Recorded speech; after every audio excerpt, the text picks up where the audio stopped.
नमस्कार। चलिए आज एक सफर पर निकलते हैं। एक ऐसा सफर जो हमें यह समझने में मदद करेगा कि इतिहास आखिर है क्या और हम यानी इंसान यहां तक पहुंचे कैसे। ये हम सब की कहानी है।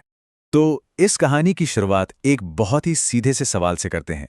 जो खाना कल रात खाया गया था, क्या वो इतिहास का हिस्सा है? अब यह सवाल सुनने में थोड़ा अजीब लग सकता है, लेकिन इसका जवाब ही इतिहास की पूरी समझ का दरवाज़ा खोलता है।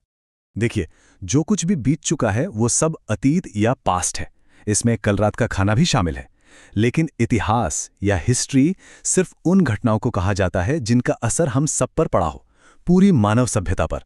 जैसे आग की खोज, वो किसी एक इंसान का पर्सनल अतीत नहीं था, बल्कि वो पूरी इंसानियत का इतिहास बन गया क्योंकि उसने हम सबका भविष्य बदल दिया।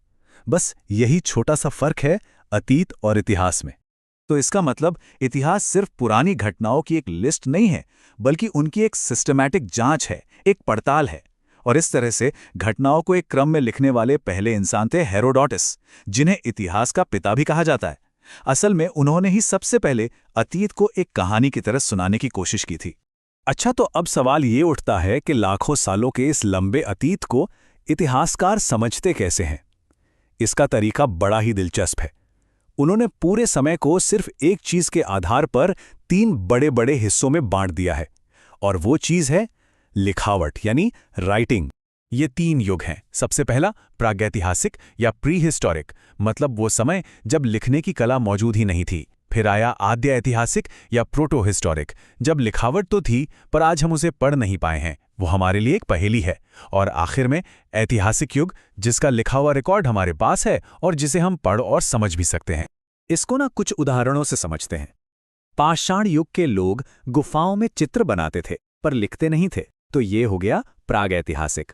सिंधु घाटी के लोगों की अपनी एक लिपि थी पर उसे आज तक कोई पढ़ नहीं पाया, ये है आद्य ऐतिहासिक। और सम्राट अशोक के पत्थरों पर लिखे संदेशों को हम आज भी आसानी से पढ़ सकते हैं, ये है ऐतिहासिक। तो चलिए जरा इस प्रागैतिहासिक काल में थोड़ा और गहराई से चलते हैं, जो इंसानियत का सबसे लंबा दौर था। इसे पाषाण युग या स्टोन एज भी कहते हैं। और क्यों कहते हैं? क्योंकि उस जमाने में हमारे पूर्वजों के लिए सबसे जरूरी चीज पत्थर ही थी। उनके औजार, उनके हथियार, सब कुछ पत्थर से ही बनता था। इस बहुत लंबे पाषाण युग को भी हम तीन हिस्सों में बांटते हैं, जिससे पता चलता है कि इंसान ने कैसे धीरे धीरे तरक्की की। सबसे पहले था पुरा पाषाण यानी पुराना पाषाण युग। फिर आया मध्य पाषाण यानी बीच का दौर। और आखिर में नवपाषाण यानी नया पाषाण युग, जहां से बड़े बदलाव शुरू हुए। इस तरक्की को ऐसे देखिए। पहले यानी पुरा पाषाण युग में इंसान सिर्फ शिकार करके और यहां वहां घूमकर जिंदा रहता था। फिर मध्य पाषाण युग में उसने जानवरों को पालना सीखा, जो एक बहुत बड़ा कदम था। और फिर आया नवपाषाण युग, जब खेती की शुरुआत हुई।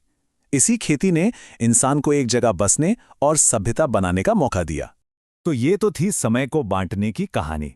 पर अब आते हैं हमारी अपनी कहानी पर। वो कहानी कि हमारी प्रजाति यानी होमो सेपियंस आखिर इस दुनिया में आई कैसे। और इस कहानी को समझने के लिए हमें मिलना होगा चार्ल्स डार्विन से। 1859 में उन्होंने एक ऐसा आइडिया दिया जिसने दुनिया को देखने का नजरिया ही हमेशा के लिए बदल दिया।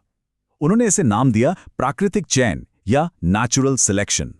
डार्विन की थ्योरी ने उस समय की सबसे गहरी मान्यता को सीधी चुनौती दी। तब तक यही माना जाता था कि ईश्वर ने इंसान को एक खास मकसद से बनाया है। लेकिन डार्विन ने कहा, नहीं, हम कोई खास रचना नहीं है, बल्कि हम भी जानवरों की तरह ही लाखों सालों के विकास यानी एवोल्यूशन का नतीजा है। विकास की ये सीढ़ी कुछ ऐसी दिखती है। रामापिथेकस जैसे शुरुआती पूर्वजों से लेकर ऑस्ट्रेलोपिथेकस तक, जो पहली बार सीधा खड़ा हुआ। फिर आया होमो इरेक्टस, वो समझदार पूर्वज जिसने आग पर काबू पाना सीखा। और आखिर में आए होमो सेपियंस यानी बुद्धिमान मानव यानी हम। यहाँ एक बहुत बड़ी गलतफहमी है जिसे दूर करना बहुत जरूरी है। हम बंदरों से विकसित नहीं हुए हैं। सच ये है कि हमारा और बंदरों का लाखों साल पहले कोई एक ही कॉमन पूर्वज था। तो बंदर हमारे पूर्वज नहीं हैं, बल्कि एवोल्यूशन की इस यात्रा में हमारे दूर के चचेरे भाई जैसे हैं। तो अब आता है सबसे बड़ा, सबसे दिलचस्प सवाल। अगर इंसानों की कई प्रजातियां थीं, तो सिर्फ हम यानी होमो सेपियंस ही क्यों बचे और इस पूरी धरती पर राज करने लगे? आखिर हम में ऐसा क्या खास था? साइंटिस्ट इसे कॉग्निटिव रेवोल्यूशन या संज्ञानात्मक क्रांति कहते हैं। ये हमारे पूर्वजों के दिमाग में हुआ एक अचानक एक एक्सीडेंटल बदलाव था। इसकी वजह से हम पहली बार कल्पना कर पाए, कहानियां गढ़ पाए, और यही कहानियां देवी देवताओं की, देश की, पैसों की, हमें हजारों लाखों की संख्या में मिलकर काम करने की ताकत देती हैं, जो कोई और जानवर नहीं कर सकता। और सबसे हैरान करने वाली बात जानते हैं क्या है? साइंटिस्ट्स के पास इसका कोई पक्का जवाब नहीं है कि ये क्रांति सिर्फ हम में ही क्यों हुई। ये कोई तय की हुई बात नहीं थी, ये बस एक तुक्का था, एक संयोग। एवोल्यूशन की ये लॉटरी किसी भी दूसरी प्रजाति की लग सकती थी। तो चलिए इस एक सवाल के साथ आज की बात को खत्म करते हैं।